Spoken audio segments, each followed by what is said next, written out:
President Amy Gutman.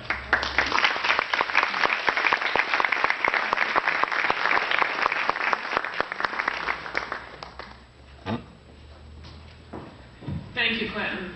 It is fabulous to see all of you here. Let me see a show of hands. How many of you are here for the first time this year?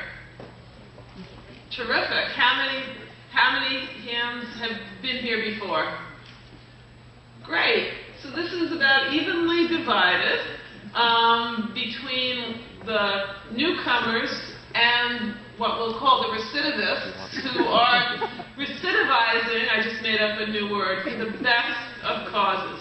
You all share one very important thing in common with the mission of this university. Instead of doing what was easy today, which is rolling over in your bed and getting an extra few hours of sleep, you are doing what is challenging. And that is what not only PEN stands for, but that is what the great man we're here to honor has called for. These are not easy times, these are challenging times.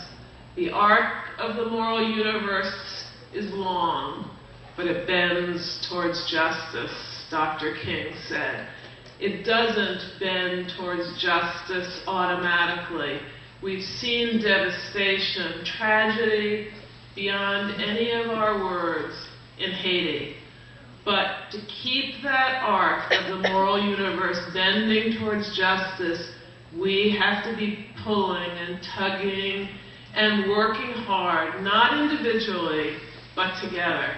And that's what we're all here for today. We should give a big round of applause for the organizers of this wonderful day of service, Valerie Allen, Robert Carter, and the executive committee. Let's hear it for them.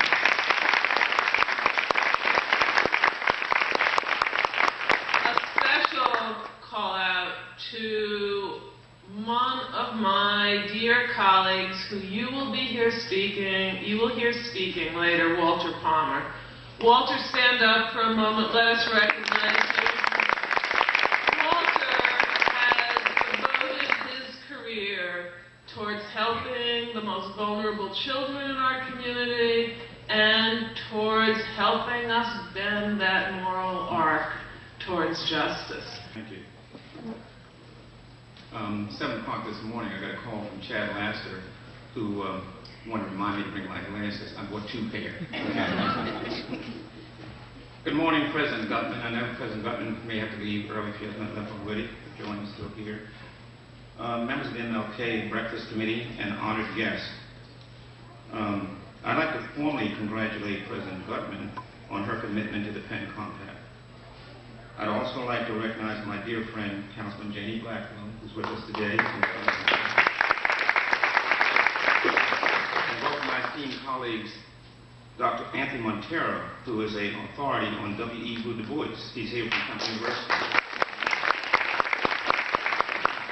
Many thanks to my former student and mentee, Professor Chad Laster from SP2, and also the Westchester University College, as well as possibly going to Princeton. Chad, I told Dean Gallus a little while ago that I thought that you were probably one of the best professors, best teachers we ever had at the School of Social Work and Racism, and it'd be a great shame for us to lose you.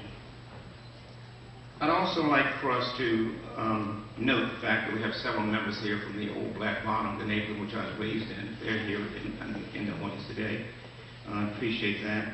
Also members of the PEN SP2 Black Alumni Council. Some of those are here today, as well as some of the men, black men at PEN.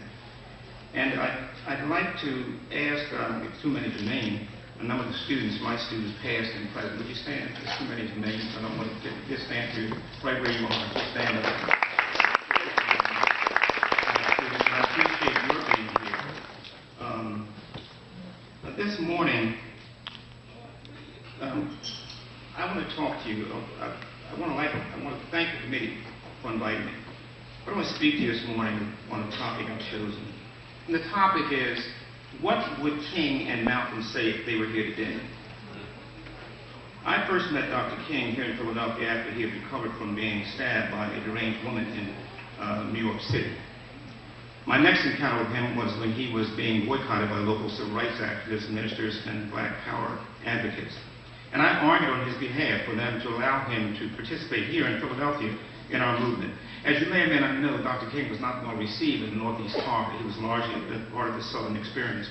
And Dr. King was only with us for a very short while, like 10, 11, 12, 13 years. And so consequently, people who had been around for 40, 50 years really thought that he was somewhat of an upstart.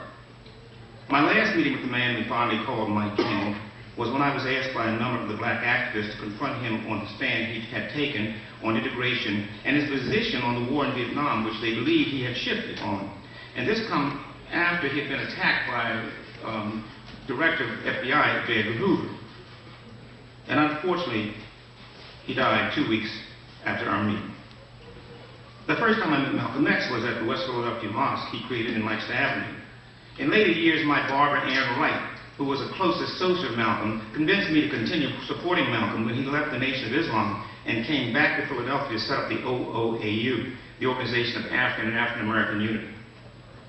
I was supposed to be with Malcolm on the night he was to give what has become known as his last speech, and unfortunately, I had been babysitting my young niece, Diane, and fell asleep only to hear the news when I awoke that the man called Malcolm X had been killed by an assassin bullet.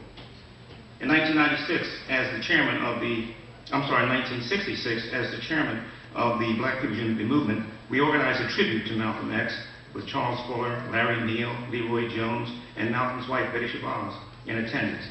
And this was the first major event to be held at the University of Pennsylvania's New Annenberg Theater.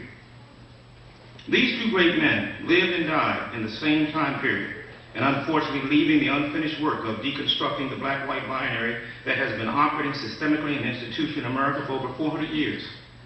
Although there has been some progress in certain areas, it is too little to close the chapter on this legacy of American white racism, which continues to divide the nation around race, class, and gender, and threatens the very foundation of this society.